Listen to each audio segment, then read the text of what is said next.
آج میں آپ کے ساتھ شیئر کروں گا سورۃ الملک کا اردو ترجمہ، جو انتہائی سبق آموز آیت ہے اور اس کا ترجمہ انتہائی خوبصورت ہے۔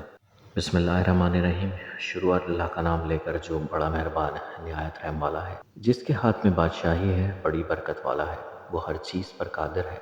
اسی نے موت اور زندگی کو پیدا کیا تاکہ تمہاری آزمائش کرے کہ تم میں کون اچھے کام کرتا ہے، اور وہ زبردست بخشنے والا ہے۔ اسی نے 7 آسمان اوپر تلے بنائے۔ اے دیکھنے والے، کیا تو رحمان کی اس تخلیق میں کچھ نقص دیکھتا ہے؟ ذرا آنکھ اٹھا کے دیکھ، بھلا تجھ کو آسمان میں کوئی شگاف نظر آتا ہے؟ پھر بار بار نظر کر، تو نظر ہر بار تیرے پاس ناکام اور تھک کے لوٹ آئے گی۔ اور ہم نے قریب کے آسمان کو تاروں کے چراغوں سے زینت دی، اور ان کو شیطانوں کے مارنے کا آلہ بنایا، اور ان کے لیے دہکتی آگ کا عذاب تیار رکھا ہے۔ اور جن لوگوں نے اپنے پروردگار سے کفر کیا، ان کے لیے جہنم کا عذاب ہے، اور وہ برا ٹھکانہ ہے۔ جب وہ اس میں ڈالے جائیں گے تو اس کا چیخنا چلانا سنیں گے۔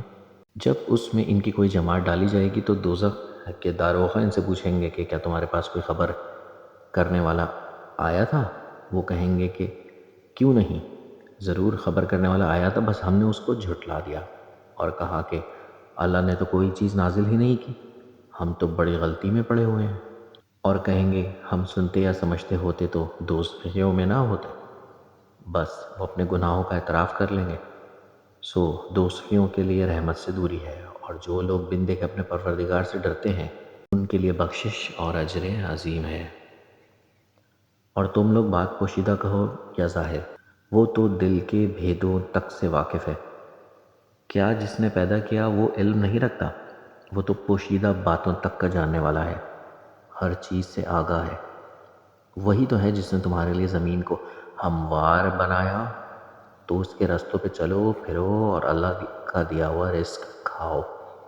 تم کو اسی کے پاس قبروں سے اٹھ کر جانا ہے، تو کیا تم اس سے جو آسمان میں ہے بے خوف ہو کہ وہ تم کو زمین میں دھسا دے اور تبھی وہ تھرتھرانے لگے؟ کیا تم اس سے جو آسمان میں ہے نڈر ہو کہ تم پر کنکر بھری ہوا چھوڑ دی جائے؟ سو تم عنقریب جان لو گے کہ میرا ڈرانا کیسا رہا۔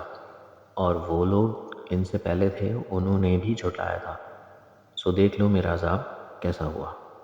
تو کیا انہوں نے اپنے اوپر پرندوں کو نہیں دیکھا جو پروں کو پھیلائے رہتے ہیں اور ان کو سکیڑ بھی لیتے ہیں؟ رحمان کے سوا انہیں کوئی نہیں تھام سکتا۔ بے شک وہ ہر چیز پر قادر ہے، ہر چیز کو دیکھ رہا ہے۔ بھلا ایسا کون ہے جو تمہاری فوج بن کر رحمان کے مقابلے میں تمہاری مدد کرے؟ کافر تو دھوکے میں ہی ہے۔ بھلا اگر وہ اپنا رزق بند کر لے تو کون ہے جو تم کو رزق دے سکے؟ لیکن یہ سرکشی اور نفرت میں پھنسے ہوئے۔ بھلا جو شخص چلتا ہو منہ کے بل اوندھا، زیادہ راہ راست پر ہے یا جو سیدھے راستے پہ چل رہا ہو وہ؟ کہہ دو کہ وہی ہے جس نے تم کو پیدا کیا، وہ تمہارے کان اور آنکھیں اور دل بنائے، مگر تم کم ہی احسان مانتے ہو۔ کہہ دو کہ وہی ہے جس نے تم کو زمین میں پھیلایا اور اسی کے روبرو تم جمع کیے جاؤ گے۔ اور کافر کہتے ہیں کہ اگر تم سچے ہو تو بتاؤ یہ وعدہ قیامت کا کب پورا ہوگا؟ کہہ دو کہ اس کا علم اللہ ہی کو ہے، اور میں تو کھول کھول کر آیتوں کا ڈر سنانے والا ہوں۔ سو جب وہ دیکھ لیں گے کہ وہ عذاب کے قریب آ گیا تو کافروں کے منہ بھی کٹ جائیں گے، اور ان سے کہا جائے گا کہ یہ وہی ہے جس کے تم طلبگار تھے۔ کہہ دو کہ بھلا دیکھو تو اگر اللہ مجھ کو اور میرے ساتھیوں کو ہلاک کر دے یا ہم پر مہربانی کرے تو کون ہے جو کافروں کو دکھ دینے والا عذاب سے پناہ دے؟ کہہ دو کہ وہ اللہ رحمان ہے، ہم اسی پر ایمان لائے اور اسی پر بھروسہ رکھتے ہیں۔ تم کو جلد معلوم ہو جائے گا کہ کھلی گمراہی میں کون پڑا ہے۔ کہو کہ بھلا دیکھو تو اگر تم پانی جو تم پیتے ہو اور برتتے ہو خشک ہو جائے تو اللہ کے سوا کون ہے جو تمہارے لیے شفاف پانی کا چشمہ بہا لائے؟ جزاک اللہ خیر۔